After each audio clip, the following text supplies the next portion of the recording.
Right ಮಾಡ್ತಿಲ್ಲ ಅಷ್ಟು ನೀವೇ ರಾಜರಾಗ್ತೀರ ಅನ್ನೋ ಒಂದಿಷ್ಟು ಘೋಷಣೆಗಳ ಮಾಡೋ ಮುಖಾಂತರ ಏನ್ ಮಾಡ್ತಾರೆ ನಮ್ಮನ್ನ ಆಕರ್ಷಣೆ ಮಾಡಿ ಇವತ್ತು ಕಂಪ್ನಿಯಲ್ಲಿ ತಗೋತಾರೆ. ಆದ್ರೆ ಹೋಗ್ತಾ ಹೋಗ್ತಾ ಹೋಗ್ತಾ ಆ ರೇಟ್ ಕಾರ್ಡ್ಗಳು ಏನಿತ್ತು ಏನೋ ವೇತನ ಕೊಡುವಂತ ದರಗಳೈತಲ್ಲ ಬಹಳ ಕಡಿಮೆ ಮಾಡ್ತಾ ಬರ್ತಾರೆ.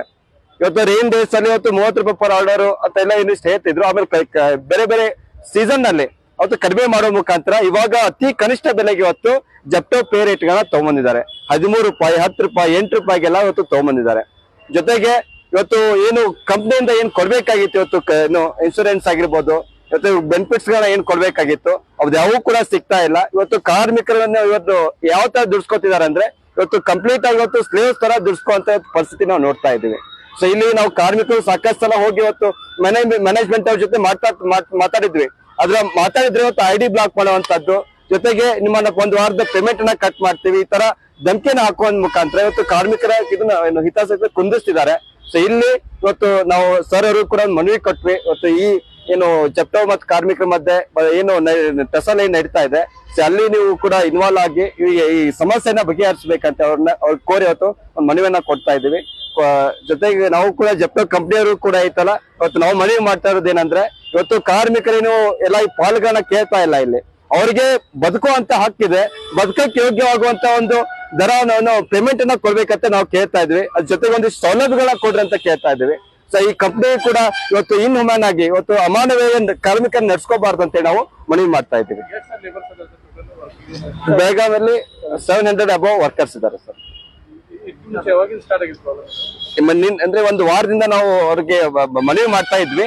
ನಿನ್ನೆ ಒಂದು ಎಲ್ಲಾ ಕಾರ್ಮಿಕರು ಸೇರಿ ಐತಲ್ಲ ಕೆಲಸ ಬಂದ್ ಮಾಡೋ ಮುಖಾಂತರ ನಿನ್ನೆ ಅವ್ರಿಗೆ ಮಾತುಕತೆ ಮಾಡಿದ್ವಿ. ಇವತ್ತು ಕಂಟಿನ್ಯೂ ಆಗ್ತಾ ಇದೆ ಹೋರಾಟ. ಅಂದ್ರೆ ಜಾಯ್ನಿಂಗ್ ಕಂಡೀಷನ್ಸ್ ಏನಿಲ್ಲ ಸರ್. ಒಂದು ಆಪ್ ಬೇಸ್ ನಾವು ಆಪ್ ಅನ್ನ ಇನ್ವಾಲ್ವ್ ಆಗಿ ಲಾಗಿನ್ ಆದ್ರೆ ಐತಲ್ಲ ಅದ್ರ ಮುಖಾಂತರ ತಗೋತಾರೆ. ಅದು ಯಾವ್ದೇ ರೀತಿ ಅಗ್ರಿಮೆಂಟ್ ಕೂಡ ಇಲ್ಲ ಇಲ್ಲಿ, ಯಾವ್ದೇ ರೀತಿ ಕಾಂಟ್ರಾಕ್ಟ್ ಬೇಸಿಸ್ ಕೂಡ ಇಲ್ಲ ಇಲ್ಲಿ. ಅವ್ ಯಾವ ಕೂಡ ಒಂದು ಫಾರ್ಮಲ್ ಆಗಿ ಒಂದಿಷ್ಟು ಕಾಂಟ್ರಾಕ್ಟ್ ತಗೋತಾರೆ. ಅದ್ ಯಾವ್ದು ಕೂಡ ಕಾರ್ಮಿಕರ ಏನು ನಾಮ್ಸ್ ಕೂಡ ಫಾಲೋ ಆಗೋದಿಲ್ಲ ಅಲ್ಲಿ ಕೂಡ. ಮಲ್ಲಿಕಾರ್ಜುನ್ ಜೋಗರ್ ಸರ್ ಅವರು ಬಂದಿದ್ದಾರೆ.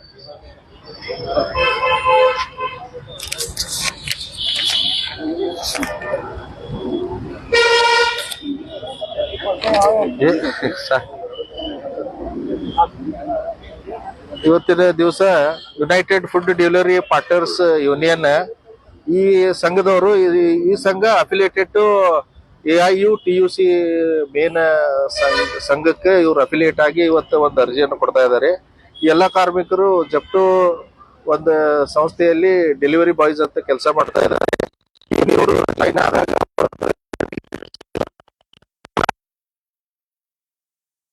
ಮಾಡಿ ಕಿಲೋಮೀಟರ್ ಆಧಾರದ ಮೇಲೆ ಅವರಿಗೆ ನಾವು ವೇಜಸ್ ಕೊಡ್ತೇವಂತ ಒಂದು ಕಂಡೀಷನ್ ಹಾಕ್ತಾ ಇದಾರಂತೆ. ಅದಕ್ಕೆ ಅವರು ಒಪ್ತಾ ಇಲ್ಲ. ಮುಂಚೆ ನಮ್ಮ ಜಾಯಿನ್ ಆದಾಗ ನಮಗೆ ಏನು ಪರ್ ಡೆಲಿವರಿ ಕಮಿಷನ್ ಫಿಕ್ಸ್ ಮಾಡಿದ್ರಿ ಅದೇ ಪ್ರಕಾರ ನಮಗೆ ಕೊಡ್ಬೇಕು.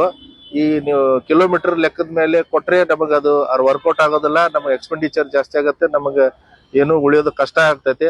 ಅದಕ್ಕೆ ಕಾರ್ಮಿಕ ಇಲಾಖೆಗೆ ಇವತ್ತು ಅರ್ಜಿ ಸಲ್ಲಿಸಿದ್ದಾರೆ. ಇವರ ಒಂದು ಏನು ಬೇಡಿಕೆ ಇದೆ, ಏನು ಒಂದು ತೊಂದರೆ ಇದೆ, ಇದನ್ನ ನಾವು ಕಂಪನಿ ರಿಪ್ರೆಸೆಂಟೇಟಿವ್ ಗಳನ್ನ ಕರೆಸಿ ಒಂದು ಕನ್ಸಿಲೇಷನ್ ಮಾಡಿ ಆದಷ್ಟು ಬೇಗ ಇವ್ರ ಸಮಸ್ಯೆಯನ್ನು ಪರಿಹಾರ ಮಾಡಿಕೊಡ್ಲಿಕ್ಕೆ ನಾವು ಕಾರ್ಮಿಕ ಇಲಾಖೆಯಿಂದ ಎಲ್ಲ ಪ್ರಯತ್ನವನ್ನು ಮಾಡ್ತೇವೆ.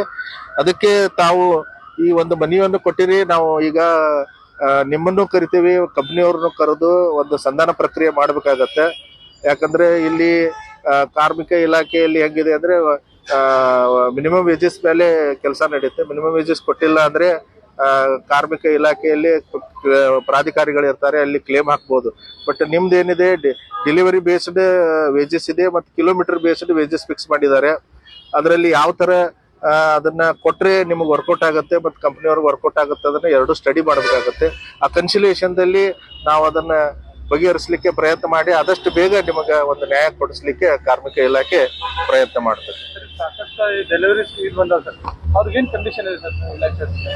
ಅಲ್ಲ, ಅವರಿಗೆ ಅವ್ರದ್ದು ಮಿನಿಮಮ್ ವೇಜಸ್ ಮೇಲೆ ಅವ್ರದ್ದು ಯಾವ್ದು ಸ್ಯಾಲ್ರಿ ಇರೋದಿಲ್ರಿ. ಅವ್ರದ್ದೊಂದು ಕಮಿಷನ್ ಬೇಸಿಸ್ ಮೇಲೆ ಮಾಡ್ತಾ ಇದ್ದಾರೆ. ಆ ಕಮಿಷನ್ ಬೇಸಿಸ್ ಮೇಲೆ ಇರೋದಕ್ಕೇನೆ ನಮ್ಮ ಇಡೀ ದೇಶದಲ್ಲಿ ಕರ್ನಾಟಕ ರಾಜ್ಯದಲ್ಲಿ ಕಾರ್ಮಿಕ ಇಲಾಖೆದವರು Karnataka platform based gig worker social security welfare ordinance 2024 ಇವರಿಗೆ ಮುಂದಿನ ದಿನಗಳಲ್ಲಿ ಕೆಲಸದ ಸಮಯದಲ್ಲಿ ಆಗಲಿ ಅಥವಾ ಕೆಲಸದ ಹೊರಗಡೆ ಆದ ಸಮಯದಲ್ಲಿ ಏನಾದರೂ ಅವರಿಗೆ ಅನಾನುಕೂಲತೆ ಆದರೆ, ಆಕ್ಸಿಡೆಂಟ್ ಆದರೆ ಅವರಿಗೆ ಒಂದು ಸ್ಪೆಷಲ್ ಆಕ್ಟ್ ಗಳನ್ನ ಫಾರ್ಮುಲೇಟ್ ಮಾಡಿದ್ದಾರೆ.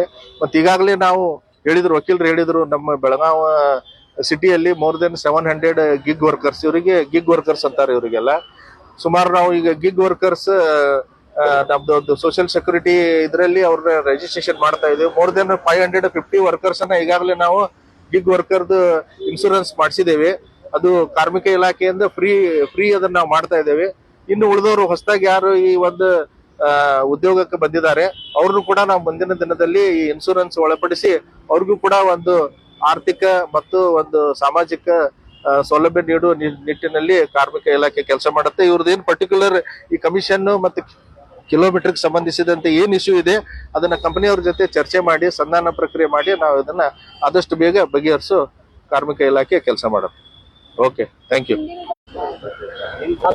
ये सब जो वर्कर्स है जिप्टो कंपनी में काम करते हैं लोग, इनका इश्यू है, जब ये लोग पहले अपॉइंट हुए थे कंपनी में उनको डिलीवरी बेस्ड कमीशन देते थे वो लोग। हर एक डिलीवरी दे के आया तो इतना पैसा करके उनको वेज फिक्स किया था पहले। अभी जैसे दिन चलते गए और उनका बिजनेस ये होते गए, अभी किलोमीटर के हिसाब से वेजेस देता हूँ करके उनको कंपनी ने डिमांड रखा है। इसको किलोमीटर के हिसाब से दे तो उनको वर्कआउट नहीं होता, कुछ सैलरी उसको बचता नहीं, जो भी कमाते हैं वापस उसको एक्सपेंडिचर में वो ये हो रहा है करके वो लोग एक अर्जी दिया है हमको आज। वो उसका लेबर डिपार्टमेंट इंटरवेन होके जो भी उनको सहूलत हो सकता है वो करके देने के वास्ते एक अर्जी दिया है। हम इसका स्टडी करके कंपनी के साथ बात करके और यूनियन लीडर के साथ बात करके जो भी बेस्ट पॉसिबल वे है उनको करके देने के लिए हम labour department Mallikarjun Jogur labour officer sub division 1 बेळगाम।